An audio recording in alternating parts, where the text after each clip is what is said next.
খুবই রেয়ার একটা বিষয় ফেস করতেছি। আমার জানা মতে মালয়েশিয়াতে কারেন্টের সাপ্লাই কখনো অফ হয় না, মানে নন স্টপ ইলেকট্রিসিটি থাকে, কোনো লোডশেডিং হয় না। তো আমি হচ্ছে রুমে শুয়ে ঘুমাই গেছিলাম অলমোস্ট। তো হঠাৎ করে দেখি যে কারেন্ট চলে গেল, মানে লাইট অফ হয়ে গেছে, টিভি সব অফ হয়ে গেছে। আমি না একটু ভয় পেয়ে গেছিলাম যে কী হলো। তো একটু কতক্ষণ বসে থাকার পর উঠে বের হইলাম রুম থেকে। বের হয়ে বুঝলাম যে ইলেকট্রিসিটি নাই। তো ইলেকট্রিসিটি নাই, কী করবো, ঘুম তো আর আসতেছে না। তো তারপর আস্তে করে একটু নিচে আসছি। নিচে এসে হচ্ছে তিনজন বাংলাদেশি গল্প করতেছিল, তো ওনাদের সাথে কথা বললাম, অনেক কিছু শুনলাম এইদিকে। তো ইলেকট্রিসিটি নাই, বাট স্টিল হচ্ছে কিছু আপনার লাইট আছে, মানে যাদের জেনারেটর আছে, জেনারেটরের আলোতে একটু দেখা যাচ্ছে।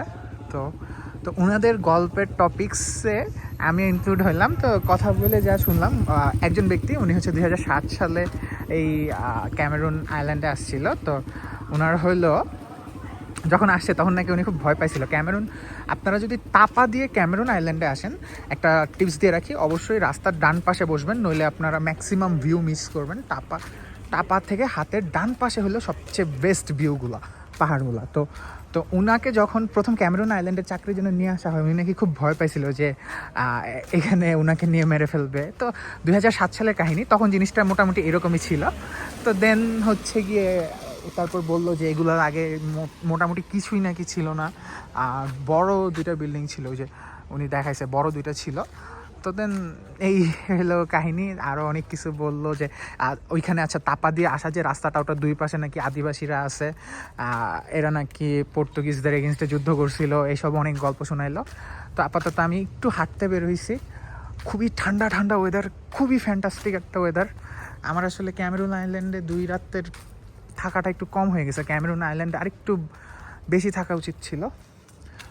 আর এইটাই হচ্ছে ট্যাক্সি স্ট্যান্ড, করলা ক্রস নার্ডোগ্রে, আমার পছন্দের একটা গাড়ি। আব্বু কিনছে করলা ক্রস রিসেন্টলি। কারেন্ট নাই, বোঝা যাইতেছে অল্প কিছু লাইট জ্বলতেছে হচ্ছে জেনারেটর বা আদার সামহট সোর্স থেকে, বাট খুবই সুন্দর লাগতেছে জায়গাটা। এই সাইডে যদি আকাশটা দেখি, কোয়াইট ফ্যান্টাস্টিক, খুবই সুন্দর। হাঁটতেছি আমি লুঙ্গি পরে, ঘুমাই গেছিলাম তো লুঙ্গি পরে চলে আসছি, ড্রেস আর চেঞ্জ করিনি। খুবই ক্যাজুয়াল একটা ভিডিও, আমি এটা আপলোড দিব কিনা তাও শিওর না, দিতেও পারি নাও দিতে পারি। আচ্ছা, এখানে একটা হচ্ছে ফুড কোর্ট টাইপ দুপুরে দেখছিলাম আসার পরে, বাট তখন আর ঢোকা হয়নি, তখন একটু তাড়াই ছিলাম, কাজে ছিল। সামনের এই দিকটা তার একটু ঘুরে আসি। অবশ্য কেন জানি হাঁটতে খুব ভালোই লাগতেছে রাতের বেলা, ফাঁকা নিরিবিলি। ওয়াও, জাস্ট ওয়াও, খুবই সুন্দর ক্যামেরুন আইল্যান্ড। আমি যদি এটা না যাই, গেন্টিং আইল্যান্ড যাইতাম, তাহলে আমি জানতামও না যে এখানে এত সুন্দর একটা স্পট আছে, বা ক্যামেরুন আইল্যান্ডটা এত সুন্দর। বৃষ্টিটার কারণে আরও বেশি সুন্দর হয়েছে। ক্যামেরুন আইল্যান্ডে হচ্ছে লাস্ট 2 দিন ধরে বৃষ্টি হচ্ছে, ওনারা যা বললো। আর এখানে আরও একটা মজার বিষয়, বৃষ্টিটা একদম শিডিউল মেনটেন করে হয়, প্রতিদিন নাকি একই টাইমে বৃষ্টি হয়, যে বিকালের আগ, মানে বিকাল হলে সন্ধ্যার আগ দিয়ে বৃষ্টিটা শুরু হয়, অ্যান্ড এই রাতের এই টাইমটাতে বৃষ্টিটা ছেড়ে দেয়। ভোরের দিকে নাকি আবার একটু বৃষ্টি হবে, অ্যান্ড আবার সেটা পরের দিন সেম শিডিউলে বৃষ্টি হবে। এত সুন্দর একটা জায়গা, আমি না আসলে আসলে অনেক বেশি মিস করতাম। এই ভিডিওটা খুবই ক্যাজুয়াল একটা ভিডিও, আমি আপলোড করবো কিনা তাও জানি না, জাস্ট র্যান্ডম কথাবার্তা বলতেছি, মানে মানুষজনের সাথে কথাবার্তা বলে যা শুনলাম এগুলাই রিপিট করতেছি। আর খুব সেফ একটা জায়গা। আমি যে ওনাদেরকে বললাম যে বাইরে গিয়ে আমি একটু হেঁটে আসবো কিনা, ওনারা বললাম হ্যাঁ যান, কোনো সমস্যা নেই, এখানে চোর ডাকাত ছিনতাই কিচ্ছু নেই, আপনি নির্ভয়ে যেতে পারেন। নতুন ফোন মাত্র 2 দিন হলেও কিনছি, একটা ভয় তো থাকেই। বাংলাদেশ হলে তো বের হইতামই না, বের হইতাম নিজের এলাকায় বের হইতাম, তাও স্টিল একটু তো সেফটি মেনটেন করতে হয় এখন যে অবস্থা। এইটা যে কি, ওকে হোয়াট এভার, আমি একটু ডান দিক দিয়ে হেঁটে আসি। আর ফুড কোর্ট তো এটা, ওই ফুড কোর্টটাই, বসার জায়গা আছে এখানে। ওয়াও,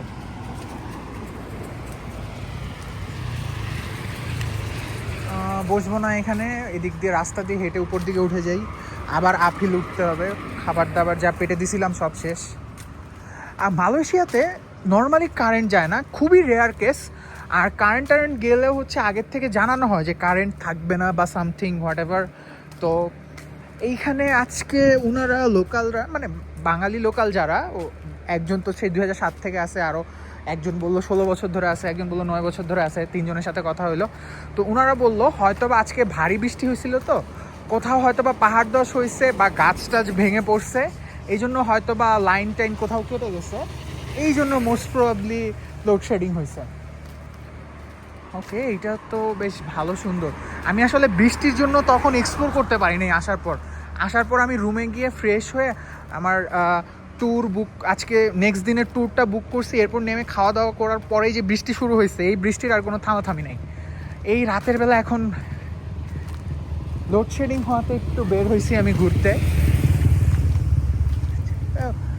এই KFC-র। ওকে, রাতের হাঁটাটা খুবই ভালো লাগতেছে, অ্যাকচুয়ালি খুবই ভালো লাগতেছে, বলার জন্য না। ঠান্ডা ঠান্ডা একটা ওয়েদার, শীতের একটা ভাইব, হেঁটে গরম লাগতেছে না, অ্যামেজিং।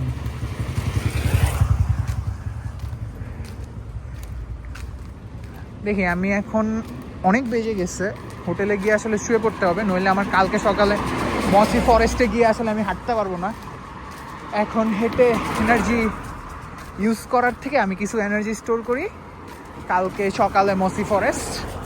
এই ভিডিও বোধহয় আগে আমি আরও 2বার শেষ করছি আজকের দিনেরটা, এইবার ফাইনালি শেষ করতেছি। এরপর যত কিছুই হোক আমি আজকে আর ক্যামেরা অন করব না। এই আমার হোটেল, উঠে পড়বো জাস্ট হোটেলে। এই ট্যাক্সি স্ট্যান্ড খুবই সুবিধা হয়েছে, সকালবেলা জাস্ট যেদিন যাব পরশু দিন সকালে জাস্ট হোটেল থেকে নেমে একটা ট্যাক্সি নিয়ে চলে যাব।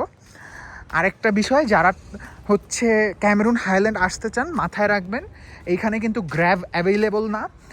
আর ট্যাক্সি আপনি তানারাতা বাস স্ট্যান্ড থেকে যখন ক্যামেরুন হাইল্যান্ড আসবেন, ওরা কিন্তু অনেক বেশি আপনাকে চার্জ করার ট্রাই করবে। আপনি লাগে আধা ঘন্টা 40 মিনিট বসে থেকেও গ্র্যাবে আসবেন। আমাকে 60 রিঙ্গিত বলছিল, আমি পরে গ্র্যাবে 32 রিঙ্গিত দিয়ে আসছি। Okay, that's all for today, bye by.